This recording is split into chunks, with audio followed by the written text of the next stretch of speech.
अस्सलाम वालेकुम student, doctor Tahmina नज़ीर है। आज हम स्टैटिस्टिकल थ्योरी 2 बायोस्टैटिस्टिक्स का लेक्चर स्टार्ट करेंगे, जिसमें हम पढ़ेंगे कि आपका कॉन्फिडेंस लेवल क्या है। कभी जब भी आप कोई हाइपोथेसिस देते हैं, हाइपोथेसिस के एक्सेप्ट रिजेक्ट होने के लिए जो कॉन्फिडेंस लेवल होता है वो क्या है। लास्ट टाइम हमने सिग्निफिकेंस लेवल पढ़ा था। सिग्निफिकेंस लेवल को हमने देखा था कि जो एरर होने के चांस हैं वो क्या था, सिग्निफिकेंस लेवल। और उसके बाद जो चीज़ बचती थी वो क्या था, आपका कॉन्फिडेंस लेवल। तो जो कॉन्फिडेंस लेवल है उस चीज़ को हम आज देखते हैं, उसको डिटेल से पढ़ते हैं कि कॉन्फिडेंस लेवल है क्या, उसका फार्मूला क्या है। अपना लेक्चर स्टार्ट करते हैं। बिस्मिल्लाहिर्रहमानिर्रहीम। आज के टॉपिक का नाम है कॉन्फिडेंस इंटरवल। कॉन्फिडेंस लेवल भी इसको बोलते हैं। अच्छा, सिग्निफिकेंस लेवल क्या था बेसिकली, जो हमने लास्ट लेक्चर में पढ़ा था उसमें ये था कि जब भी हम ट्रू जो फॉल्स आपका जब अगर नल हाइपोथेसिस ट्रू है उसको आप गलत ठहरा देते हो, उसके इतनी अकरेंस के कितने चांसेस हैं, उसकी प्रोबेबिलिटी कितनी है कि हम एक ट्रू नल हाइपोथेसिस को रिजेक्ट कर दें, उसको बोलते थे significance level. In a hypothesis test the significance level alpha is the probability of making the wrong decision when the null hypothesis is true। जब आपका जो null hypothesis है वो गलत है, सॉरी ट्रू है। अगर आपका null hypothesis ट्रू है और आप उसको गलत साबित कर देते हो तो ये कौन सा एरर कहलाता है, अल्फा एरर। और इस अल्फा एरर किसके इक्विवेलेंट है, सिग्निफिकेंस लेवल के। ठीक है। अब जो सिग्निफिकेंस लेवल आएगा, चाहे वो 0.05 आए, 0.5 आए, 0.01 आए या 0.1 आए, जो भी आपने सिग्निफिकेंस लेवल सेट किया है, उसके बाद कॉन्फिडेंस लेवल क्या होता है कि हम 1 में से उस सिग्निफिकेंस लेवल को माइनस कर देते हैं। ठीक है। जैसे अगर फर्ज करो कि ये जो 1 है, ये तो एक फार्मूला का 1 है, समझो ये 100 को डिनोट कर रहा है। माइनस क्या करते हैं हम, जितनी परसेंट का आपका अल्फा एरर है, ये जितने पॉइंट्स का आपका अल्फा एरर है। अगर मैं कहूँ आपका अल्फा एरर 0.05 है, ठीक है, तो आपका कॉन्फिडेंस लेवल कितना होगा, 1 माइनस 0.05। ठीक है। तो जो भी आंसर आएगा वो क्या होगा, आपका कॉन्फिडेंस लेवल। तो कॉन्फिडेंस लेवल क्या है कि probability that if a poll test survey work repeated over and over again the result obtain would be the same. Confidence level किसी भी हाइपोथेसिस के बारे में ये होता है हमारा कि मैं अगर ये एक जो मैंने बात कही है, ये इतनी इसके अंदर हकीकत है कि मैं इस बात को प्रूव करने के लिए दुनिया के किसी भी कोने में बैठ के अगर मैं ये टेस्ट परफॉर्म करूं या यही बात को रिपीट करता जाऊं और इसके ऊपर एक्सपेरिमेंट करता जाऊं तो मेरी ये बात हमेशा सच साबित होगी। तो ये जो कॉन्फिडेंस है इसको बोलते हैं कॉन्फिडेंस लेवल। जैसे अगर मैं ये बात कहूं कि गलत पोस्चर में चीज़ें उठाने से, वजनी चीज़ें, फर्ज करो मैंने 20 किलो का वजन गलत पोजीशन में या झुक के उठाया है, तो उसकी वजह से जो मेरे कमर में दर्द निकला है उसकी रेशो कितनी है या उसकी शिद्दत कितनी है, मैं इस बात पे एक अपना हाइपोथेसिस बना देती हूँ। ठीक है।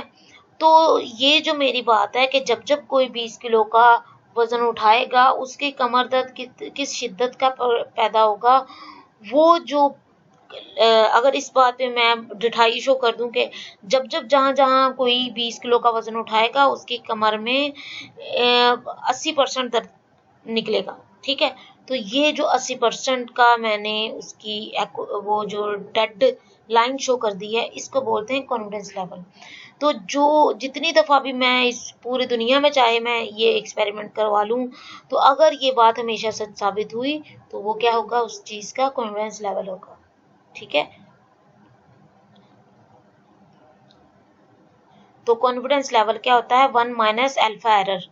तो जो आपका अल्फा एरर है वो क्या था कि अगर आपका नल हाइपोथेसिस सही है फिर भी आप उसको गलत कर दो, ये एरर होता है, इसको हम 1 से माइनस कर देते हैं। कॉन्फिडेंस इंटरवल क्या है, ठीक है, लेवल और इंटरवल में डिफरेंस क्या है। इंटरवल होती है रेंज। जब हमारे पास एक कॉन्फिडेंस लेवल प्लस माइनस दोनों में आ जाए तो हम उसको बोलते हैं कॉन्फिडेंस इंटरवल। फर्ज करो अब अगर आगे आप इसका कॉन्फिडेंस इंटरवल का फॉर्मूला पढ़ोगे ना तो इसका फॉर्मूला भी प्लस माइनस में है कि हमारे पास जो रिजल्ट आते हैं वो प्लस माइनस दोनों में आते हैं।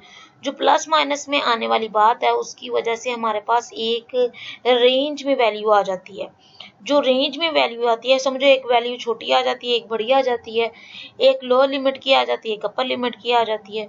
तो ये जो एक वैल्यू या रेंज आ गई है इसको बोलते हैं confidence interval. A range of result from a poll experiment or survey that would be expected to contain the population parameter of interest. For example, an average response confidence interval are constructed using significance level and confidence level. अगर आप इस significance level और confidence level को बुनियाद बना के एक confidence interval draw करते हो तो वो क्या हुआ है, वो बेसिकली एक रेंज की फॉर्म में आता है। ठीक है, तो उसका फॉर्मूला हम देखते हैं। कॉन्फिडेंस लिमिट्स होती हैं कि वो two extreme measurement within which an observation lies. अब दो एक्सट्रीम जो मेजरमेंट्स होंगी जिसके अंदर हमारी ऑब्जर्वेशन मौजूद होगी उसको बोलते हैं कॉन्फिडेंस लिमिट। कॉन्फिडेंस लिमिट के बारे में आपको बताऊं, फर्ज करो यहाँ पे -1.96 है, यहाँ पे +1.96 है, तो मेरे पास रेंज कितनी आई, -1.96 से +1.96।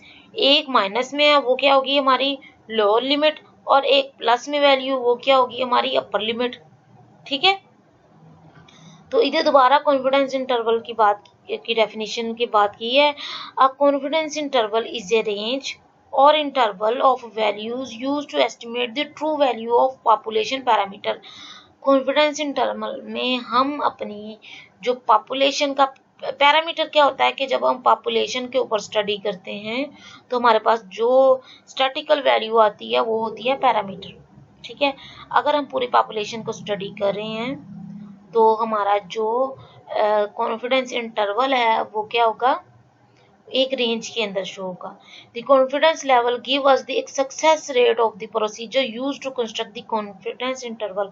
अब कॉन्फिडेंस लेवल से ही हमारा कॉन्फिडेंस इंटरवल सेट होता है। ठीक है, अब फर्ज करो ये हमारा सैंपल स्टैटिस्टिक को शो करता है और जो हमारी पॉपुलेशन के लिहाज से हम पैरामीटर सेट करेंगे तो वो जो रेंज आएगी वो क्या आती है, कॉन्फिडेंस इंटरवल। अब इस जगह बात करें तो हमारी जो कॉन्फिडेंस इंटरवल कितना है 0.95। ठीक है, और अपर लिमिट कितनी है 0.025 और लोअर लिमिट कितनी है 0.025। ठीक है, लोअर लिमिट ये माइनस में हो सकती है, प्लस में हो सकती है। ठीक है, आपको पता है ये एक्स एक्सिस होता है, एक्स एक्सिस के दूसरी तरफ मूव करें तो वो माइनस में वैल्यू चली जाती है। ठीक है, तो अगर हम इस तरह रेंज की बात करें तो आपकी जो रेंज होती है वो प्लस माइनस दोनों में आती है, इसलिए उसकी अपर लिमिट और लोअर लिमिट दोनों सेट होती हैं। अब कुछ फैक्टर्स हैं जो कॉन्फिडेंस इंटरवल को अफेक्ट करते हैं। जो इस पार्ट को इफेक्ट करते हैं वो क्या हैं आपके, कुछ फैक्टर्स जो आपके कॉन्फिडेंस इंटरवल को अफेक्ट करते हैं। तो सबसे पहले सैंपल साइज अफेक्ट करता है। किस तरह करता है, जितना ये इनवर्स प्रोपोर्शनल होता है। ठीक है, वेरिएबिलिटी ऑफ पॉपुलेशन में कितना वेरिएंस लेवल है, परसेंट ऑफ वैल्यूज आप कितनी एक्यूरेट वैल्यू इंसर्ट करते हो। तो अगर साइज ऑफ सैंपल की बात करें तो जितना ज्यादा आपका सैंपल का साइज होगा उतना ही कम आपका कॉन्फिडेंस इंटरवल होगा।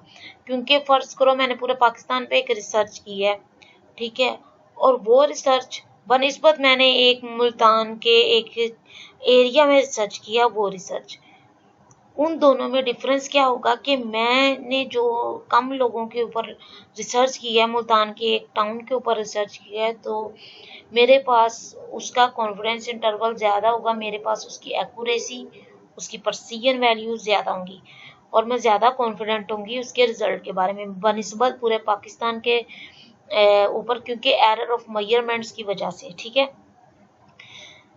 irrespective of shape of the underlying distribution, sample mean proportion will approximate normal distribution of sample size is sufficiently large। अगर आपका सफिशिएंटली लार्ज होगा तो आपका कॉन्फिडेंस इंटरवल कम होगा। A point estimate is a single number. A confidence interval contain certain set of possible values of the parameter. अब जो आपकी confidence interval है उसके पास एक रेंज होती है वैल्यूज की, अपर लिमिट, लोअर लिमिट, और एक पॉइंट हमारे पास सेट होता है जो कि हमारे सैंपल का मेजरमेंट होती है। अब अगर कॉन्फिडेंस मेरे पास 50% है तो उसकी स्टैंडर्ड डेविएशन जो z है, स्टैंडर्ड डेविएशन के इस 50% से भी मेरी वैल्यूज डेविएट कर सकती हैं कुछ एरर्स की वजह से। अब अगर 50% है तो कितना मेरी स्टैंडर्ड डेविएशन है 0.67, 75 है तो 1.15, और 90% है तो 1.64, 95 है तो 1.95, 97 कॉन्फिडेंस इंटरवल है तो 2.17 स्टैंडर्ड डेविएशन हो सकती है, 99 है तो 2.57 और 99.9 है तो 3.2 स्टैंडर्ड डेविएशन हो सकती है। अब इधर एक नॉर्मल डिस्ट्रीब्यूशन दिखाई हुई है कि और 7 रेंजेस बताई हैं। रेंजेस मतलब 0 से 1 और 0 से -1, 2 से -1, 3 +3 से -3 तक हमारी रेंजेस जा सकती हैं। अब इधर एक फार्मूला बताया है कॉन्फिडेंस इंटरवल का। कॉन्फिडेंस इंटरवल को हम म्यू से जाहिर करते हैं, ठीक है, जो कि आपके सैंपल के मीन प्लस माइनस आपका कॉन्फिडेंस लेवल के 95% है, 9% है, कितना 9% है, उसको हम मल्टीप्लाई करेंगे जो आपके पॉपुलेशन का वेरिएंस साइज है ये गिवन होता है, और आपका सैंपल साइज के स्क्वायर रूट से उसको डिवाइड कर देंगे, तो ये उसका फार्मूला है। फिर इधर दोबारा मीन प्लस माइनस जो आपका कॉन्फिडेंस इंटरवल है, उसके बाद s बाय स्मॉल n, मतलब आपका जो वेरिएंस है डिवाइडेड बाय सैंपल साइज, ठीक है, square root of sample size. इधर ज्यादा अच्छे से बताया हुआ है कि जो कॉन्फिडेंस इंटरवल है वो CI से शो कर रहे हैं। x क्या है, सैंपल मीन है, जो आपका सैंपल है उसकी मीन वैल्यू है, ठीक है। आपने इसके बारे में पढ़ा होगा कि मीन, मीडियन, मोड से हम सैंपल का मीन ले लेते हैं, ठीक है। उसके बाद इसकी प्लस माइनस में वैल्यू जाती है कॉन्फिडेंस इंटरवल की, जितनी भी वैल्यू आएंगी हमारे पास प्लस माइनस में आएंगी। जी क्या है, कॉन्फिडेंस लेवल है, उसको हम s बाय अंडर रूट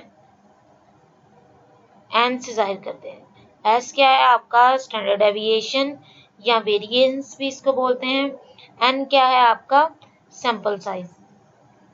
तो इधर एक पिक्चर में बताया हुआ है, उसकी थोड़ी एग्जांपल दी हुई है कि आप पॉपुलेशन पैरामीटर को म्यू से भी जाहिर करते हैं, और जो सैंपल स्टैटिस्टिक्स है उसको हम x से जाहिर करते हैं। पॉपुलेशन का अगर हम पूरी रिसर्च करेंगे तो जो हमारे पास वैल्यू आएंगी उसको पैरामीटर बोलते हैं, और अगर हम सिर्फ सैंपल को लें, ठीक है, पॉपुलेशन में से सैंपल एक्सट्रैक्ट करें, उसके ऊपर अगर हम रिसर्च करें तो जो वैल्यू आती हैं वो स्टैटिस्टिक्स कहलाती हैं। तो उसका हम मीन ले लेते हैं, मीन क्या कहलाता है x0, ठीक है। अच्छा, और ये इसका जो स्टैंडर्ड वेरिएंस है या स्टैंडर्ड डेविएशन है ये गिवन होता है, ठीक है। अब कॉन्फिडेंस इंटरवल की बात की तो कॉन्फिडेंस इंटरवल हमारे पास रेंजेस में आता है, 40 से 45, 57 से 69, 34.13 से 47.12।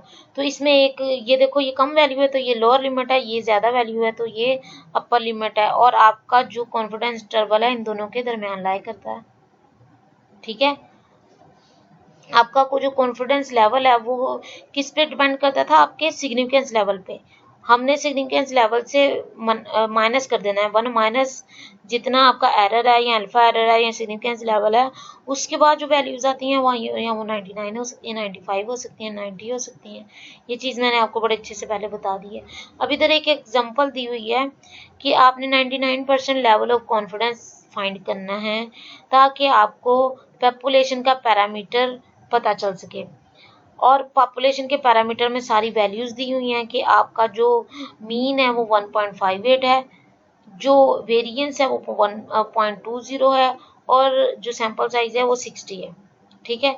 तो सारी वैल्यूज गिवन है, आपने उसको कंप्यूट करना है, इस फॉर्मूला में आपने पुट करना है, उसको कैलकुलेट करना है, तो आपके पास इस तरह एक रेंज आ जाएगी, ठीक है, 1.582 प्लस माइनस 0.67 तो आपने इस वैल्यू को एक दफा प्लस करना है, एक दफा माइनस करना है। जब प्लस करेंगे तो अपर लिमिट आएगी, जब माइनस करेंगे तो लोअर लिमिट आएगी। अब इधर प्लस किया तो अपर लिमिट आ गई म्यू की, और माइनस किया तो 1.5 लोअर लिमिट आ गई। तो ये जो रेंज है ये कॉन्फिडेंस इंटरवल कहलाती है, ठीक है। और ये यहाँ से लेकर यहाँ तक की वैल्यू है जो हम 1 माइनस अल्फा एरर से निकालते हैं, ठीक है। तो उसकी जो लोअर लिमिट है वो कितनी आई, 2.576, ये क्रिटिकल वैल्यू भी कहलाती है। ये जो एरिया, इसको रिजेक्शन रीजन भी बोलते हैं ये वाले एरिया को, क्योंकि ये अल्फा एरर है। अल्फा एरर क्या कहलाता है कि आपका अगर नल हाइपोथेसिस ठीक है उसको भी आप गलत साबित करें तो ये आपका रिजेक्शन रीजन कहलाता है, और जो दरमियान वाला कॉन्फिडेंस इंटरवल है ये आपका एक्सेप्टर रीजन कॉन्फिडेंस लेवल कहलाता है, ठीक है। तो ये आज का लेक्चर था जिसमें हमने सिग्निफिकेंस लेवल के बाद हमने कॉन्फिडेंस इंटरवल किया। आपके जितने भी जो इससे रिलेटेड टेस्ट हैं हम उससे पहले ये जो टर्मिनोलॉजीज हैं उसके बारे में स्टडी कर लेंगे, ताकि आपको जो टेस्ट हैं उनको समझने में आसानी हो। कोई क्वेश्चन क्यूरी हो आप मुझसे पूछ सकते हैं। Thank you so much. अल्लाह हाफिज़।